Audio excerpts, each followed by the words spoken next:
Jen DeVito, how are you? Good. How are you? I'm good. It's so nice to see you again. Thank you. Same to you. Big smile on your face, coming right I through the try. camera. Yeah, I can tell you're a very positive person already. Definitely am. Yeah. Well, I'm so glad we have you on the show. You and I met through some mutual friends through a business club that we're both in, which is so cool. Yes. EO. It's a great EO. organization. Yeah, I think people listening keep going, what is this EO? And it's got such a bad name. Two vowels as their shortened name. What the heck? It's our secret code. We won't tell people. I know the cult. It's our cult, yeah. Hey, Jen, who are you? And how the heck do you come to be speaking to this group of construction professionals who run their own business, who are looking for ways to work smarter, not harder?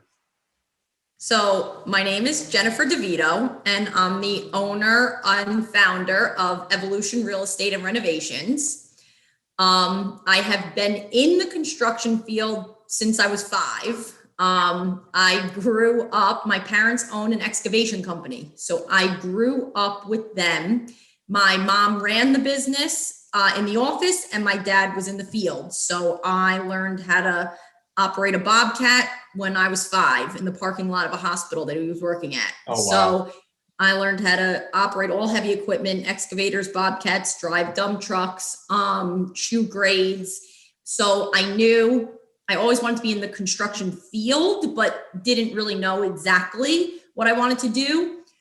I graduated from Stony Brook and Pulte Homes, a publicly traded home builder. They're Right. one Yeah, of the big they're home huge. builders. Yeah. Yeah. They were hiring. They bought out the biggest builder on Long Island, and they were hiring for all positions. So I started there as an assistant super 15 years ago, and my career took off from there. I walked into these houses, and the way they were built, the structure, the Yeah. mechanicals all made total sense to me. And I quickly moved up the ranks to superintendent and became project manager. And I managed thousands of houses, condos, townhouses, single family houses all across Long Island for them. Wow. Then I started my own company because I wanted to do it for myself. So I started my own company, and now, we do everything from kitchens, bathrooms to second story additions and new construction houses. So you literally have seen it all from the ground up, Yes. because you started in excavation. My family's actually in excavation, but please don't make an Italian joke. Or go ahead. No, I do. I tell everybody that, though, that I knew from the ground below growing up, but I never knew anything from the ground up. And then I Yeah. learned that, in the field. What was your biggest learning jump? I mean, I know it was a while ago, but what did you remember going from a family operated excavation business, and you probably demolition as well, right? Excavation. Yes, they do demo. Yep. Jumping up to the Pulte Homes level, what was the big change that you noticed right away? So, I mean, the longer term projects, when you do the excavation, same with a lot of the individual trades, you're in and out quicker. Okay. But when you are, kind of the GC of these bigger projects, it is a longer term duration, and you don't have to be a professional in every part of the field, but you do have to know a lot about a lot more than just the one excavation that I was doing, exactly, than the one trade. You have to know a lot more or learn it. I didn't know any of it. I learned it all. Yeah. It's an interesting point that you raised, because if I'm one trade, it doesn't matter what trade I am. Let's say I'm the countertop guy. I come in, I do the countertops, I leave, and the problems end there. I'm done. I fixed my piece and off I go. But the GC wears the compounding problems, like one little problem, the elevation's off a little bit, then the framing's off a bit, the drywall's crooked, then the appliances don't go in properly. And suddenly you realize, we got to make sure that these things are done properly way back. And that's why, and you've been a site super, that's not an easy job. It's not. And you do exactly what you said. You have to, because they do, the problems compound, and before you can get the next trade in to really complete their part of the job, it has to be right to begin with. But you are working with a lot of, the trades who are the one-off. So they can just leave and they're done for the day. Yeah. But you really have to pay attention to a lot of the details so that this way you might not see that problem. If it was a framing problem, I mean, it starts at frame, the issue. If you don't see it until you go to put, the vanity in and it's at a square, by an inch because of a bowed stud or something, I mean, you might not find that problem till months later. Right. So it is important to really check things along the way that you're thinking about, not as the GC. The mindset is very different than the individual trade. Yeah. As the GC, it's your house. You still own it until somebody else buys it. So this is your project. It's not for some unknown homeowner. I'm the homeowner. I'm the GC. This is my house. I know you work for a larger developer, but. Right. And then it's same thing with now doing my own thing, even though that was for a developer, it's the same concept, but it's even more intense when you're working for these homeowners because it is really their home. So it means the world to them, and they're in that home like daily checking. Yeah. Watching. When you're working for the builder, they have those rules in place that like the future homeowners aren't even allowed in. Only at like 3 points, pre-drywall, final walkthrough. So you don't even, you can correct things as you go. But when you are dealing with a homeowner, I mean, they're in there at night, they're in there with friends, they're in there on the weekends, they're in there a lot. If you're like my dad, he pulls up a lawn chair and watches the guy work. My grandfather does that. It's the worst. I cannot imagine the stress of that. It's intense, but that's why it's just, it's very important to pre-plan, pre-schedule, and be then on top of the daily construction. So you can have your eyes focused on that. Well, that's back to that question I was asking earlier. What's the big change you noticed going from a small family-owned business to a larger company? Did they have more systems? Did they have different systems? Did they just see the world differently? What was the big change you noticed? Yeah, so there are definitely things that I'm still trying to implement in my company that the bigger companies did. The bigger company like a Pulte, they wanted the home building process to be systematic, like building a car in a factory. Sure. So they wanted the home building process to be the same in New York, Long Island, as it is in Texas, as it is in Georgia and Florida. So they wanted that to be producing a product with consistency across the United States in the same time frame. So that's where, so I learned to build new construction houses in 6 months from them because we had to be held accountable to shareholders. So they needed to know across the country how many houses were going to be ready and closed per month, per year for the next 3 years. And the only way to achieve that is if these builds are finished on time. Right. And you've got a 6-month window. Weather doesn't matter. Get this thing done. Oh yeah, we would put foundations in the areas where it's cold, where winter would come. I mean, if we had to put 10 foundations in before the winter came, so this way we could meet that schedule, then that's what we would do. We would always have to be pre-thinking about everything. Well, and that pre-thinking is actually the topic of our talk today. That's you and I came to a topic in our pre-interview. How do we stop the problems before they appear? And I'm so happy to hear you've got family business experience, project management, and site super experience in the big companies. And now you're back on your own again, because you're going to have you've got the wide scope of insights that other people listening to this show have. So how do we stop the problems before they appear in construction? So it is, in my opinion, it's all about the pre-planning. Pre-planning the jobs are key. I'm sure we're all, the issues that arise between the customer and the contractor. In my opinion, it's both sides. As the contractor, a lot of times we want to just start the job and do the construction, but then every single design decision ends up being put on that customer. And if you're trying to move at a quick pace, the customer's ability to make decisions on something that is their forever home, right, is overwhelming. It takes time. And I think that there needs to be a lot more involvement on the contractor's end, helping the customer with those decisions, which is very time consuming. But in order to keep the job on time, on budget, yeah, all of those, you really have to start those design meetings and appointments like well before the job starts. So do you have a schedule that you keep? Let's say that I'm your client and we're doing a bathroom renovation, which is one of your sweet spots in construction right now. What kind of system do you have? Maybe you learned this from the other companies that you worked at, but what kind of system do you walk me through so that we get it done on time, with the least amount of stress? There's always stress because you're working in there is, yeah. So we pride ourselves in being a design build company.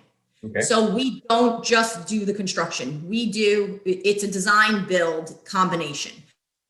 So what we do is we take a small deposit before the job even starts, and then we start weekly meetings before we start construction.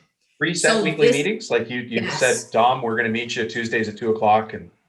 Yep, exactly. So, and it is about, just fine. Start with a bathroom. Is easier than a whole house, but start with a bathroom. And everything from the vanity they're selecting, because you can't start the job. If you're going to do a bathroom in 8 days, if we try, we try to finish a bathroom in 10 days, right? Yeah. You can't achieve that unless in a bathroom, really, we like every piece of material on the job site before we even start. Right. So it's all there. But how can you plumb the vanity if, what if it has an open bottom? Is it a single? Is it a double? Is it wall mount? You can't even do step one without knowing this piece of furniture that doesn't go in till the end. But so to get the customer's head around that, you need to start way sooner than when the job's going to start. So that's what we do. We start. So for a bathroom, especially these times with COVID and the delays and the back orders, we'll start meeting with customers 6 or 8 weeks before we're supposed to start the job. Sure. Yeah. So that this way we can slowly get all the materials in. But, tile, everything. It's hard. It could take a customer how long? Yeah.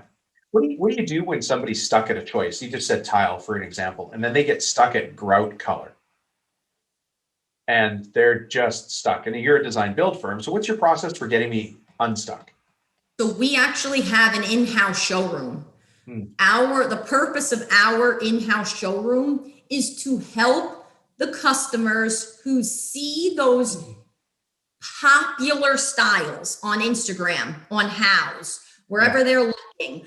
And we have the 4 most popular tiles, the 3 different size subways with displays of the 3 different grouts.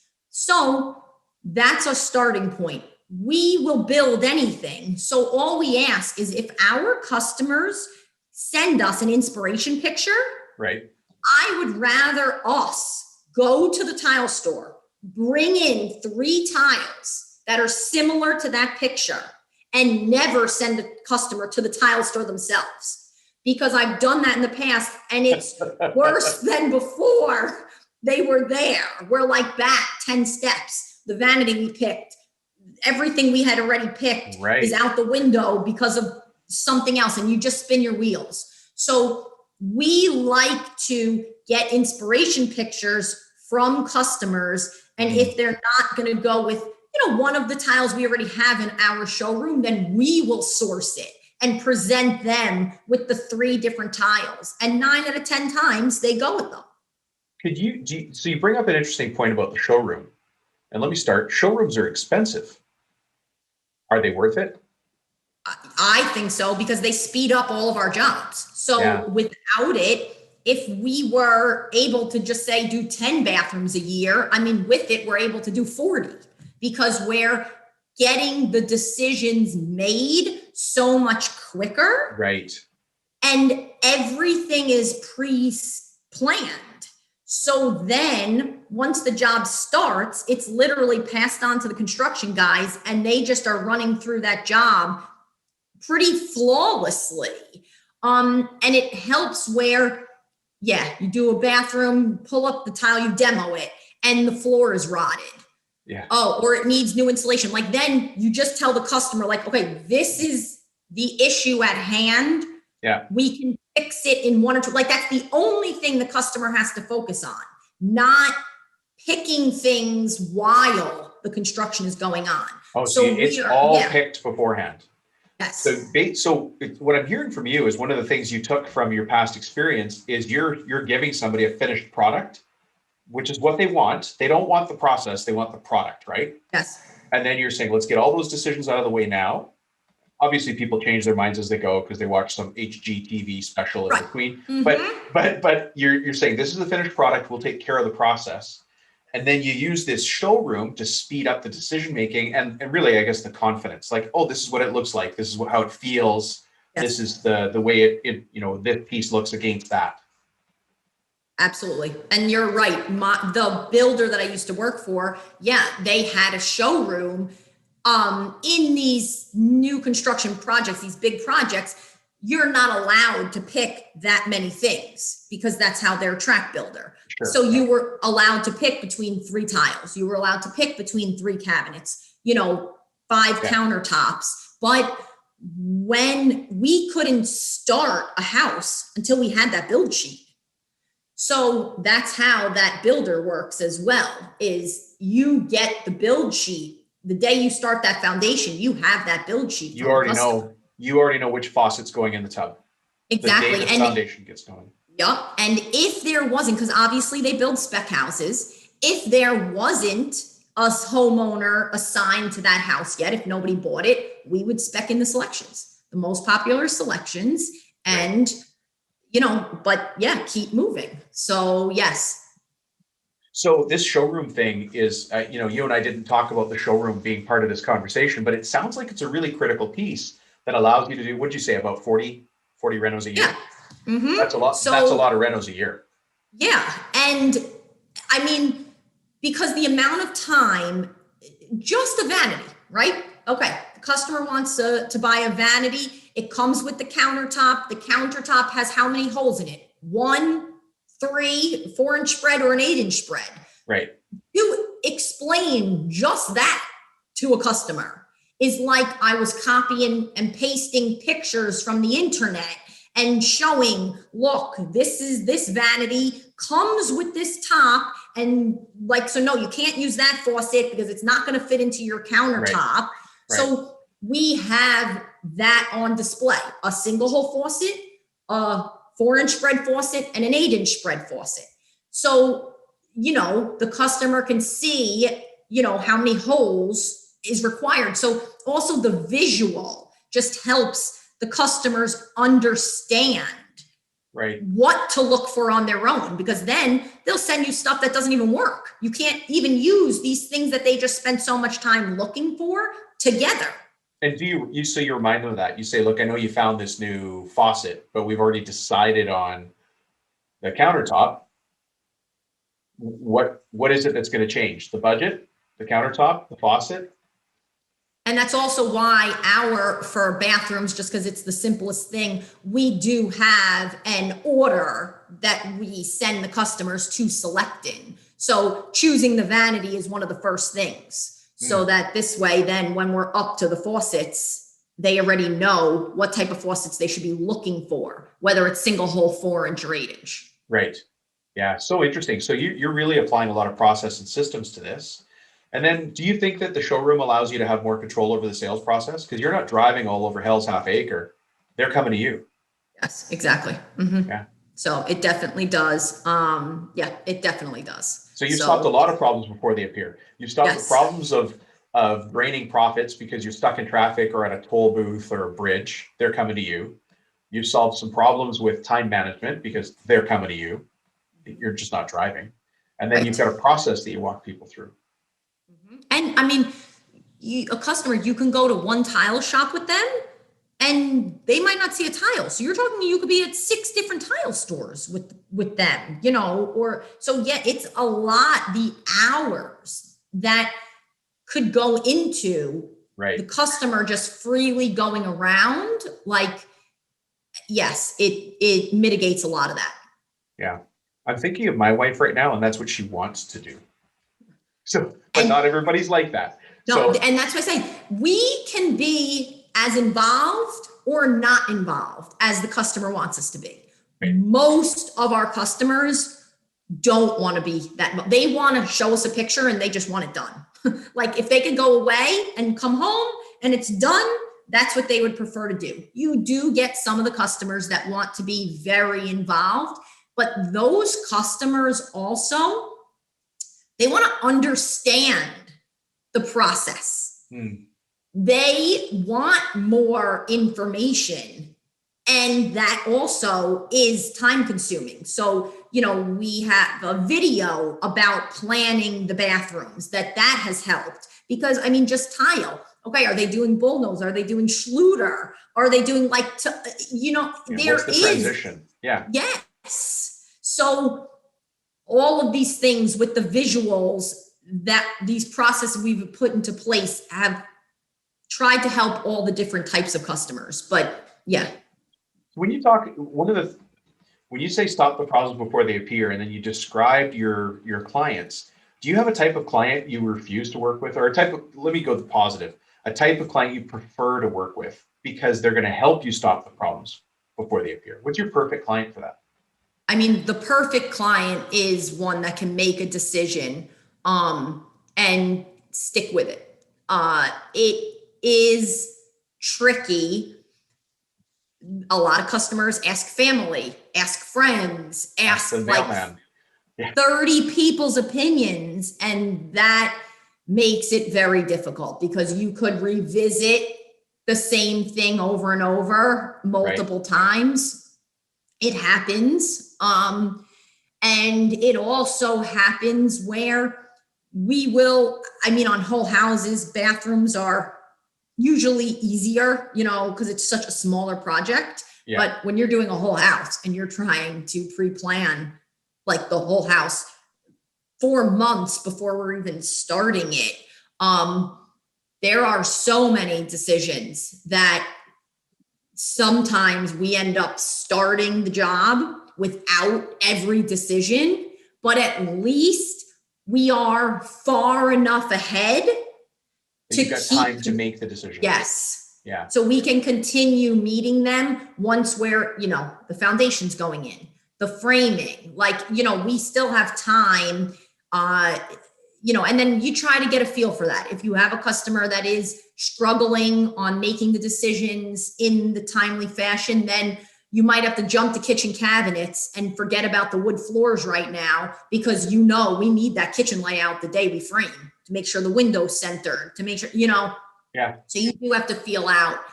So, but the perfect customer is the one who can show you some pictures, make the decisions, and just stick with them. Just leave for Monaco for a few months and let you build their place, right? That's the, Come back and it's done. That's the best. It would be the best. I actually had that once. I had a guy who hired me. I was a painter. He hired me to paint his house, and he said, "I'll be leaving for India for 3 months. Do you think this will be done by the time you get back?" And I'm like, "Oh, you're the best. Yeah, it'll be done. Thank Definitely, you. Goodbye. please. Goodbye." If they're going away for even the weekend, and we don't usually work Sundays, but we'll take advantage of that in a second to get extra work done. When they're not around, it helps. Yeah. So when you talk about stopping the problems before they appear, how do you do that when you go find the right client? Because a lot of this has to come back to finding the right customer to work for.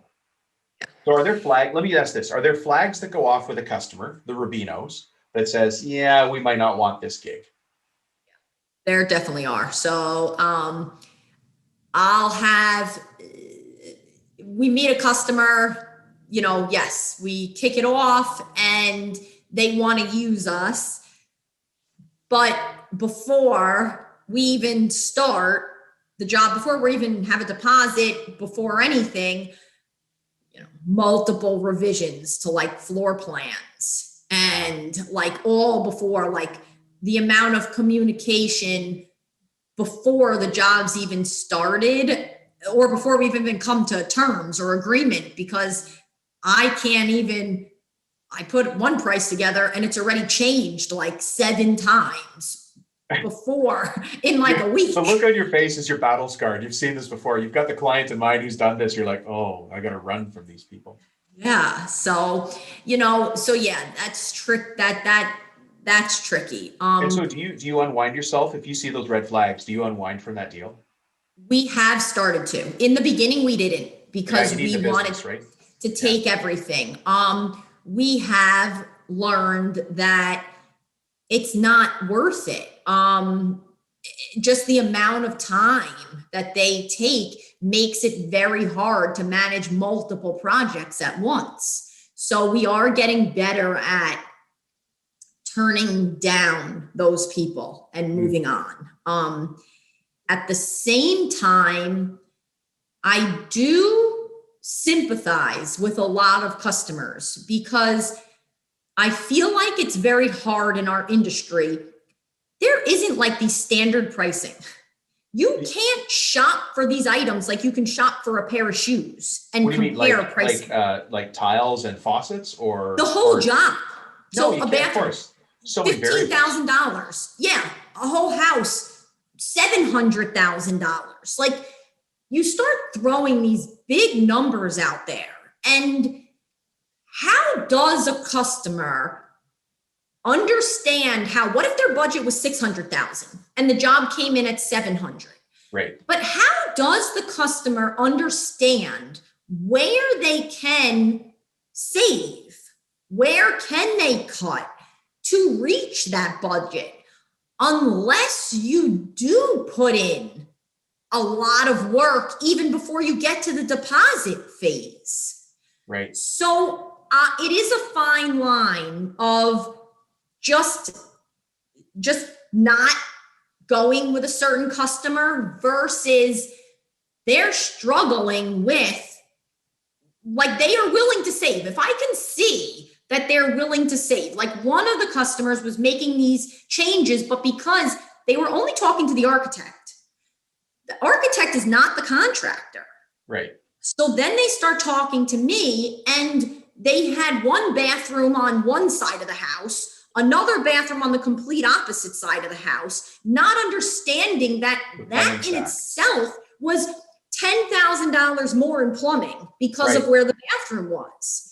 So I do sympathize with the customers where I feel like they do need more guidance before you're even at the deposit phase, before they can even start, because how do they know where? Yeah, they don't. It's not their profession. They're bakers and accountants, and they work in a hospital. They do whatever they do, but they don't build or renovate homes. I mean, windows. You go with Anderson, you go with a vinyl window. I mean, someone might be okay with that, and that's a $20,000 savings right there. But unless you're talking to the customer, a lot, and all of these things do lead to solving problems before they start, because it all does ultimately tie into budget. A lot of customers do on the bigger projects end up adding an extra, seeing HGTV, getting an idea, and that idea costs more money. And you put in 20 hi-hats and they want 30. And then that money starts ticking up. And so trying to pre-plan and price out all these extras as early in the process as possible also helps with the financial side, which is another process that we've put into place that's helped tremendously. Tell me about that. What, So we are basically, yeah, we are there, manage their finances. We track everything. So from the original contract right. to the change orders, the credits, the debt, like I used to just give them an estimate and then send an invoice for one extra, send an invoice. Okay. That's it. And I never tallied up all of these different things. I would collect payment just one off. This invoice was for 10 extra hi-hats. Right. This invoice was for, radiant heat. And then it would come to the end of the job and they'd be like, oh, I didn't know it was this much. I didn't realize that the customers, a lot of people don't track their own finances. So they're just writing the $200 here, $600 there, $30 there. Interesting. Yeah. So every step of the job, every extra, every credit, every debit, every payment, our invoicing is now the original contract and a tally of the extras and a job total. So they can see that job total usually go up throughout the process. And then Jennifer, do you also have a time where you sit with them and you say, at certain preset periods, we're going to look at the job. We're going to stop and look at the business of this process. Yeah. Do you do that as well? We do that pretty much like at every payment trigger. Right. So if our payment trigger is, start of frame, at start of sheetrock, then yeah, because those payment triggers are when they'll get that updated sheet a few weeks, right. So we try to have, and then go over it so they can see that full job tally. And that helps. I know it's not the construction side, but it helps the relationship of the customer and the contractor. No, that's okay. That's what this whole show is about the business of the construction business. It's not just good enough. The people listening to this show already get the technical side. They're good at doing bathrooms or roofs or HVAC, whatever they do, right? But now they're here listening to you and other guests. How can I run the business better? Yeah. So this is a really great takeaway, is that you help them understand the financial side. It sounds like you put yourself in the customer's shoes every once in a while and think about your own process and say, we should probably go back and fix that. Yeah. And then you go fix that. Exactly. That's what we're constantly trying to do and, improve it. But the financial piece was huge because it would come, like I didn't add the extras. Yeah, I didn't want 10 more hi-hats. I didn't want the upgraded countertop. Like the customer did, and they're excited about it. But, just seeing the numbers on paper and that total made a big difference. Yeah. So if that's the system you're working on now, on improving that system in your whole build process, what do you have another system that you think is next on your block for improving? Yeah. So. Oh, you've got a smile on your face there. Yeah. You're like, oh, Dom. Because I have a bunch of them, but I have a lot. But one of the ones I'm starting to is a virtual showroom. So yes, we have the showroom here, right. But just like none of us want to go, to the mall anymore, and we want to buy our shoes online and use Amazon. The 3 tiles that we offer, the popular vanities, all of that in an online catalog, so that people can see them right from their couch. And instead of even coming here, and then just shipping them a sample of the tile, a sample of a piece of chrome or a piece of black, whatever finish they're going with, a piece of countertop, literally shipping them a box of it, a branded box with those few materials in it. And, and then if they approve it, literally approving it right on the website and scheduling the job right from the website.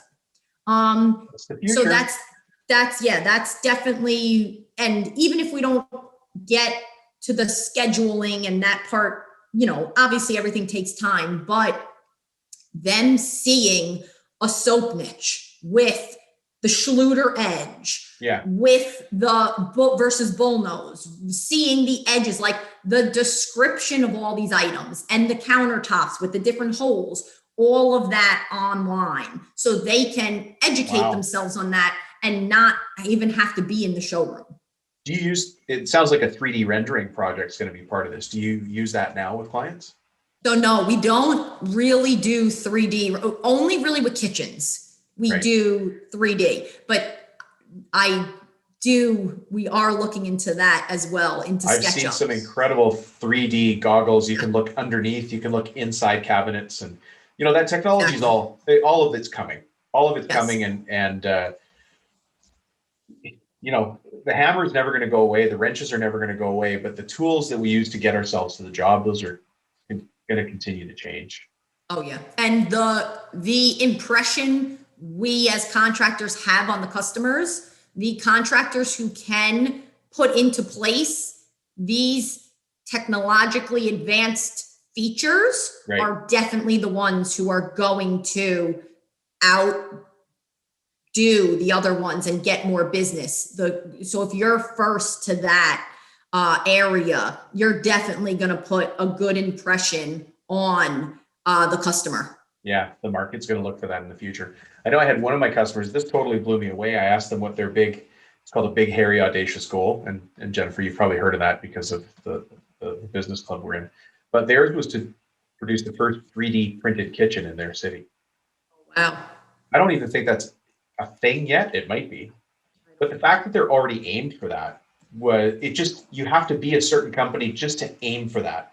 And then it's minor steps along the way that get you there. It's not just an overnight thing. It might be if you start a kitchen company in 35 years from now. I agree. Of course you do it 3D printed, but if you're today, you've got to take small steps to arrange your company, to align yourself, to have a sales process and a people process that gets you there. It's just a different kind of company, right? Absolutely is. And the construction industry, I get very excited about the potential because you can implement some cool things and really set yourself apart. I think it's an older school industry. So if you can get into that technology, I really think you can set yourself apart. Yeah. Yeah. Well, you've got some cool stuff out there. I mean, if people want to get in touch with you, I think you've got a pretty nice video that shows Jennifer DeVito on process.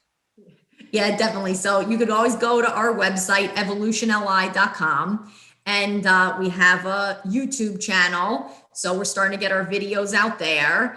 And it's Evolution Real Estate and Renovations. We're on, social media, Evolution Real Estate and Renos. And if anybody ever had any questions, you could always email me, jen@evolutionli.com. Yeah. And so, the first time I saw your domain name, I thought it was Evolutionly. Like it was just some really cool hip brand that I didn't know about, that all the coolest tattoo artists were using. And, but it's Evolution Long Island. LI is the Long Island. Yeah. I had no idea. I'm like, Evolution. But you gave me, now I don't have to change my name when we go national. I'm just going to change the way we say it to Evolutionly. Yeah. Well, Jennifer, thank you so much for being on the show. I have a feeling we should have you back on to talk about some other things because I like the approach that you take with just the business process of bringing people on board and identifying the right client. I think we should stay in touch. I would love to. Okay, great. Well, thanks, Jennifer. Have a great day. We'll talk to you soon. Thanks. You too. Bye. Bye.